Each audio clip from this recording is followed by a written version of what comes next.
Bapak Ibu dan saudara-saudara, firman Tuhan yang kita renungkan hari ini dari Markus pasal 11 ayat 1 sampai 11. Markus pasal 11 ayat 1 sampai 11. Dan jemaat saya undang untuk bangkit berdiri, mari kita baca secara berbalasan. Markus pasal 11 ayat 1 sampai 11. Kita baca secara berbalasan. Yesus dielulukan di Yerusalem. Ketika Yesus dan murid-muridnya telah dekat Yerusalem, dekat Betfage dan Betania yang terletak di Bukit Zaitun, Yesus menyuruh 2 orang muridnya.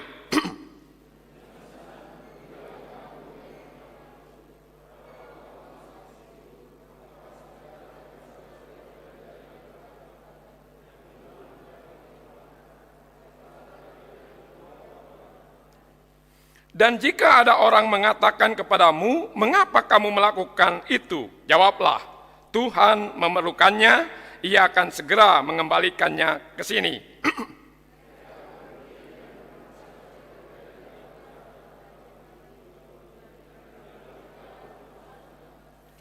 Dan beberapa orang yang ada di situ berkata kepada mereka, apa maksudnya kamu melepaskan keledai itu?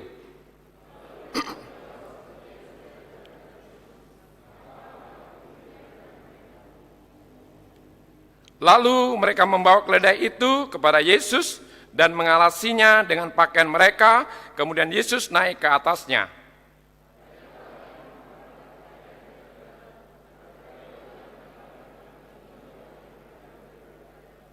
Orang-orang yang berjalan di depan dan mereka yang mengikuti dari belakang berseru, Hosana, diberkatilah dia yang datang dalam nama Tuhan.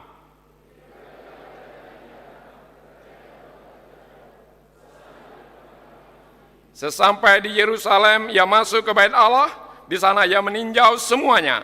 Tetapi sebab hari sudah hampir malam, ia keluar ke Betania bersama dengan ke-12 muridnya. Demikian firman Tuhan, silakan duduk. Bapak Ibu dan saudara-saudara, salam. Ya, dia datang memberkatimu. Diberkatilah dia yang datang dalam nama Tuhan. Kami memberkati kamu dari dalam rumah Tuhan. Dia datang memberkatimu. Ini adalah hari Minggu pada pekan itu di mana Yesus akan disalibkan dan perayaan Paskah akan dimulai. Orang-orang Yahudi dari Yerusalem dan seluruh penjuru wilayah Romawi selama perayaan seminggu ini untuk mengingat Eksodus yang besar dari Mesir. Eksodus yang besar. Peristiwa keluarnya umat Allah dari negeri perbudakan, dari negeri penindasan, dari negeri yang tidak ada harapan kepada negeri yang penuh dengan harapan, yang penuh dengan susu dan madunya. Dan ini diawali dengan tulah, 7 tulah. Dan di dalam tulah itu hanya anak sulung Israel yang selamat. Di samping itu mereka menyaksikan tiang awan pada siang hari, sehingga mereka tidak kepanasan, mereka dapat berjalan dan melakukan aktivitasnya. Dan pada malam tiang api, sehingga mereka dapat melakukan perjalanan dan melakukan aktivitasnya. Dan setiap pagi tersedia mana cukup untuk kehidupan mereka setiap hari. Selama perjalanan 40 tahun, mana Tuhan sediakan. Dan lebih daripada itu, yang selama ini Laut Teberau, yang dianggap angker, penuh dengan bahaya dan ancaman, karena di sana ada Madruk dan Lewiatan, dibelah oleh kekuasaan Allah. Sehingga umat Tuhan berjalan bagaikan jalan tol di padang yang begitu kering. Itulah Bapak saudara-saudara keagungan Tuhan yang diceritakan dari generasi ke generasi, dari turunan ke turunan. Sehingga banyak orang yang telah mendengar atau melihat Yesus dan mengharapkan ia datang ke bait Allah sebagai Mesias. Mendengar, melihat, dan mengharapkan. Tatkala saudara mendengar, tatkala saudara melihat, apa yang saudara harapkan? Tatkala engkau mendengar tentang firman Tuhan, tatkala engkau melihat anugerah Tuhan, apa yang engkau harapkan? Yesus memang datang, bukan sebagai raja yang sedang berperang di atas kuda atau dalam kereta perang. Tetapi Yesus datang sebagai raja yang lemah lembut dan penuh damai dengan menunggang seekor keledai yang muda. Dia datang bukan untuk berperang, tapi dia datang untuk sebuah perdamaian. Karena kejahatan dibalas dengan kejahatan akan melahirkan kejahatan yang baru. Perang dibalas dengan perang akan timbul banyak korban.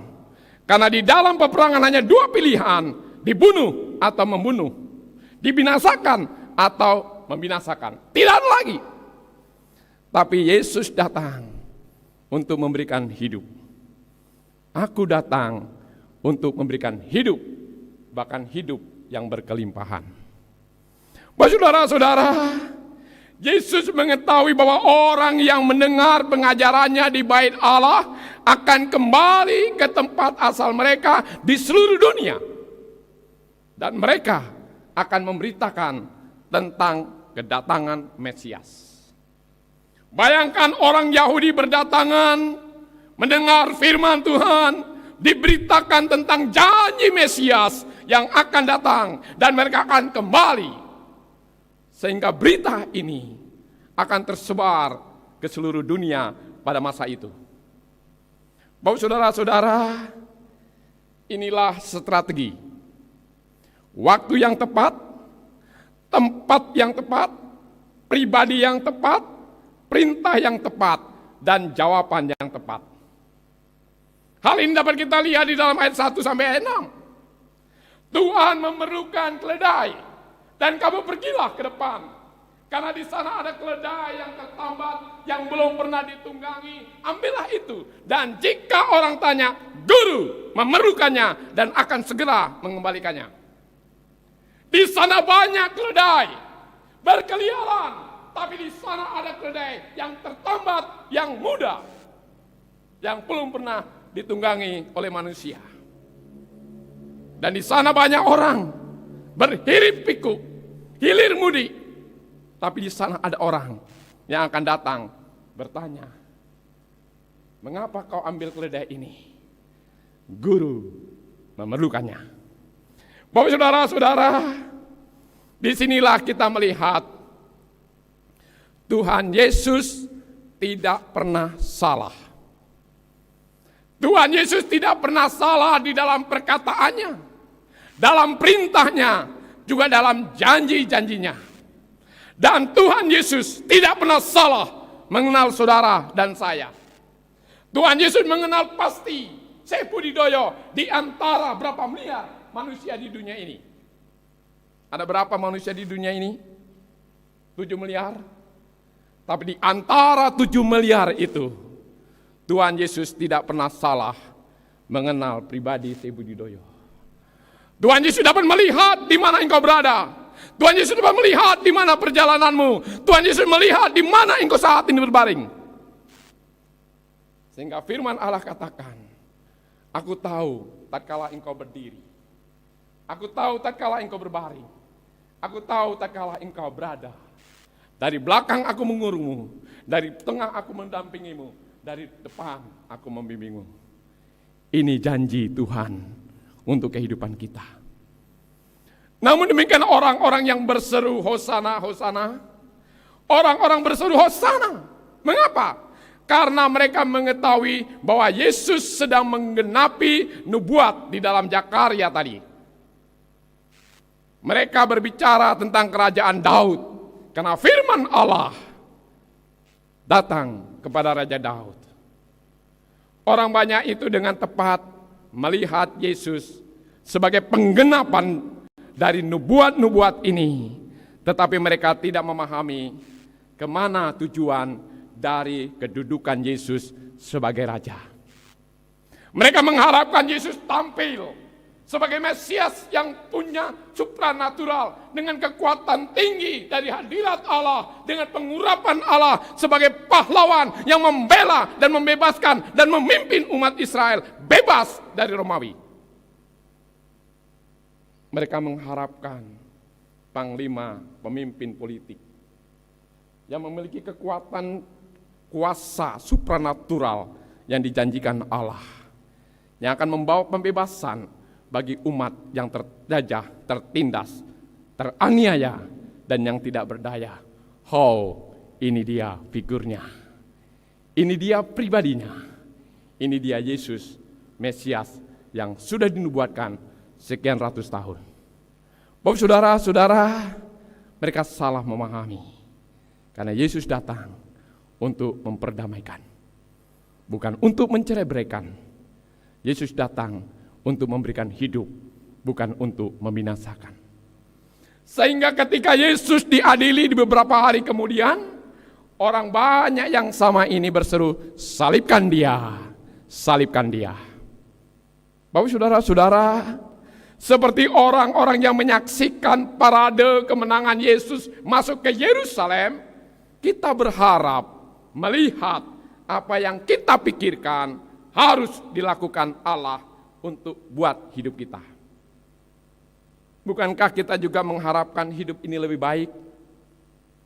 Bukankah kita juga mengharapkan hidup ini lebih aman?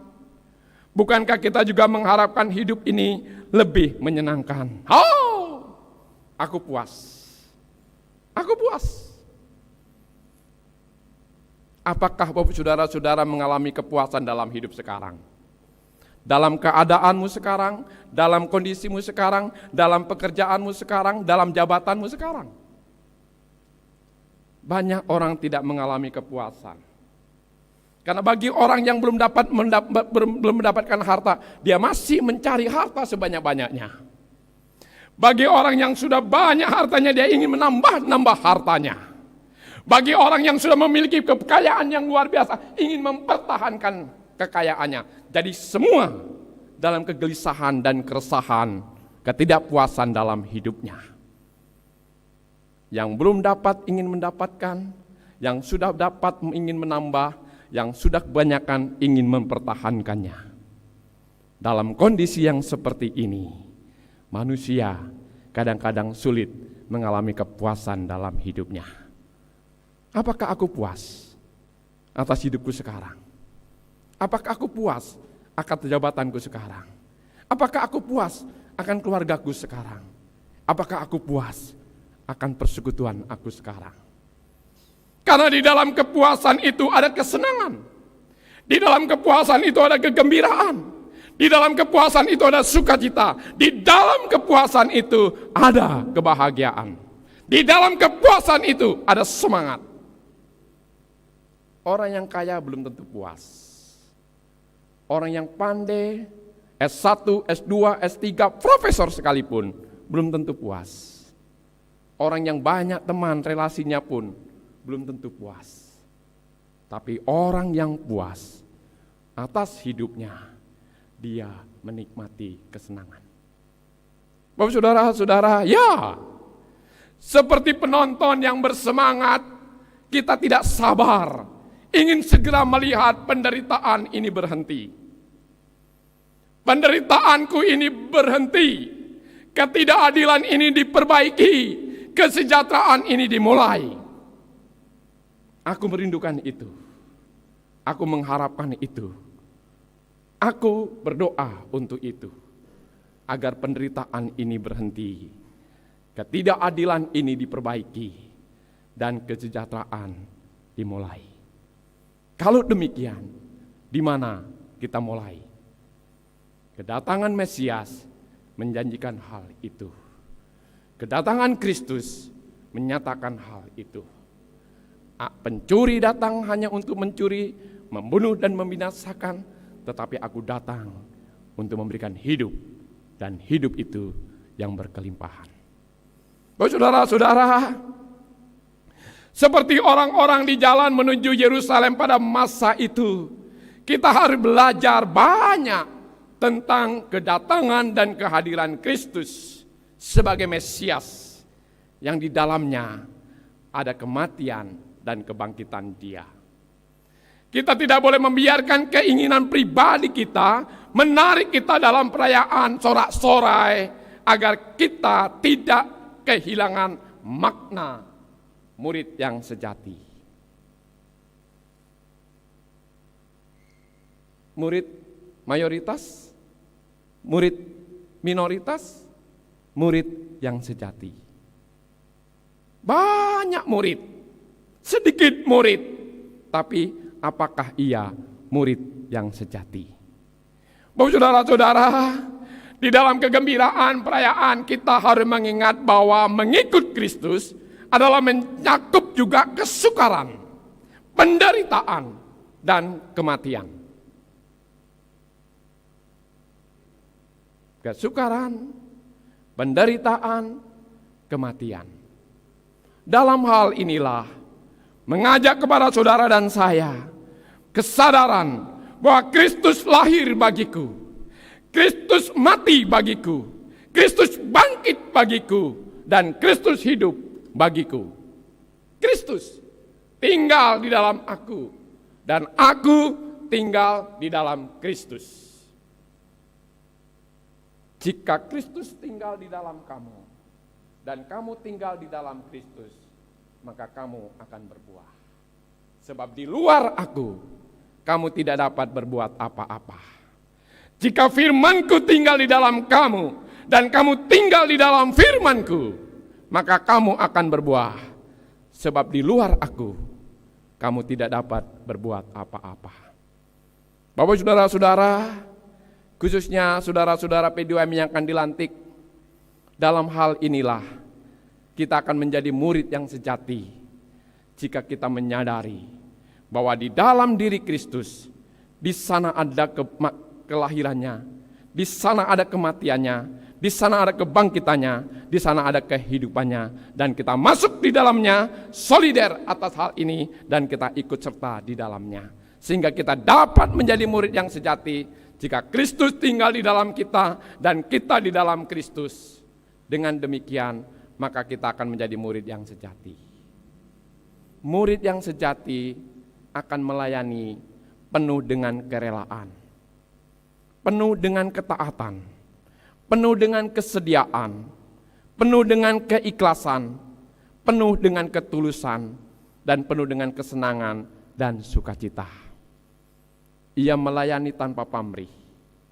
Dia tidak membutuhkan tepuk tangan. Dia tidak membutuhkan sambutan. Dia tidak membutuhkan penghormatan. Dia tidak membutuhkan penghargaan.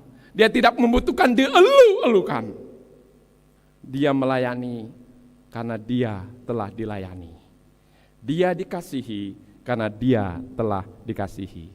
Dia menjadi berkat karena dia telah diberkati.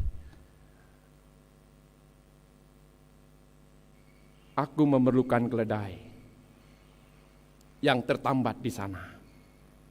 Dan jika ada orang yang bertanya, katakan, guru memerlukannya, dan dia akan segera mengembalikannya. Tatkala Tuhan meminta, bukan berarti Tuhan tidak memiliki. Tapi tatkala Tuhan meminta, karena Tuhan hendak memberi. Bahkan tatkala Tuhan meminta, karena Tuhan telah memberi. Tatkala Bapak saudara-saudara P2MI, Tuhan meminta untuk melayanimu, di dalam pelayanan Tuhan akan memberi bagimu. Dia akan menyertaimu, dia akan membalut lukamu, dia akan menghiburmu, dia akan memberikan kekuatan baru bagimu. Mengapa? Karena dia datang untuk diberkati dan dia pergi untuk menjadi berkat. Bapak dan saudara-saudara, dia datang untuk memberkatimu. Tatkala engkau diberkati oleh Tuhan, maka hal yang sama, engkau juga dipanggil oleh Tuhan untuk menjadi berkat. Di tengah-tengah keluargamu, di tengah-tengah persekutuanmu, di tengah-tengah gerejamu. Sehingga dengan demikian, engkau tidak usah mengatakan aku orang Kristen, aku orang percaya, aku P2MI. Tidak. Orang akan merasakan buah-buahmu, orang-orang yang ada di sekitarmu. Karena berkat-mu dari Tuhan meluap penuh, dan tatkala penuh, maka itu akan mengalir di tengah-tengah teman dan sahabatmu. Bapak saudara-saudara, sekali lagi, Yesus Tuhan tak pernah salah dalam perkataannya, dalam perintahnya, dalam janji-janjinya, juga dalam pengenalan akan dirimu. Terbuka, datang, berserah, engkau dipulihkan, engkau disembuhkan, dan engkau diberkati. Karena memang Dia datang untuk memberikan hidup, dan hidup itu yang berkelimpahan. Inilah janjinya bagiku dan bagimu dalam panggilan dan pelayanan di tengah-tengah dunia ini. Amin. Kita doa. Tuhan, terima kasih untuk firman-Mu. Engkau datang untuk memberkati kami.